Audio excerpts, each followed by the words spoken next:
guys, tuturuan ko po kayo kung paano mag-convert ng portrait video or photo to landscape sa CapCut. Ito po siya. I'll show you how po. Click nyo po yung CapCut and then click nyo po yung new project. Ayan po, mag-select na lang po kayo ng photos na gusto nyong i-edit. Like for example, ito po siya, naka-landscape po yung photo na to. So, i-add po siya natin dyan para i-edit. Hanapin nyo po dito sa baba yung aspect ratio or ratio. Click nyo po yan. Then, ilagay nyo po siya sa 16.9 and then i-check nyo po yan.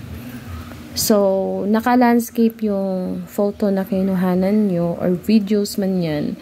So, yung gagawin natin kasi gusto mo siyang i-portrait, itatayo. So, i-click nyo lang po ito. And then, pwede nyo po siyang galawin or i-drag tong photo into like this. Yan. Ganyan. Ganyan lang po siya pag-ayos guys sa CapCut. Napakadali.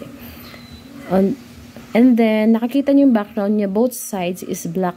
So, hindi siya maganda pag i-upload natin sa YouTube, diba? Kasi may space po siyang black dito sa both sides. So, yung gagawin po natin is para maganda po siya pag in-upload.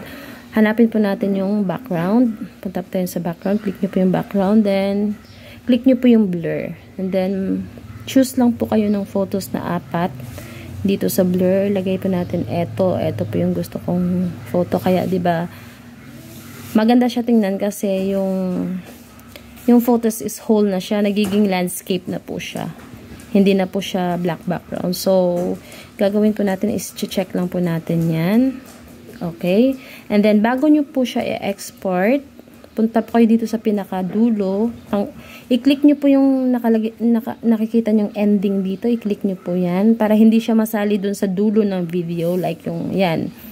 Yan, diba? Pag nagpi-play tayo ng video natin, dun sa pinaka-last part is lalabas yung CapCut. So, yung gagawin natin dyan is putulin po natin siya. I-delete po siya natin. I-click mo lang po yan. I-click mo yan dun sa dulo. Then, i-delete mo yan.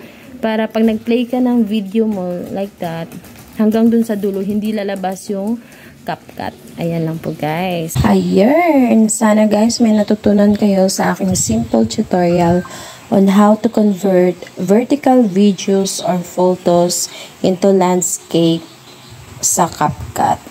And don't forget to subscribe to my channel. Thanks for watching guys. Bye!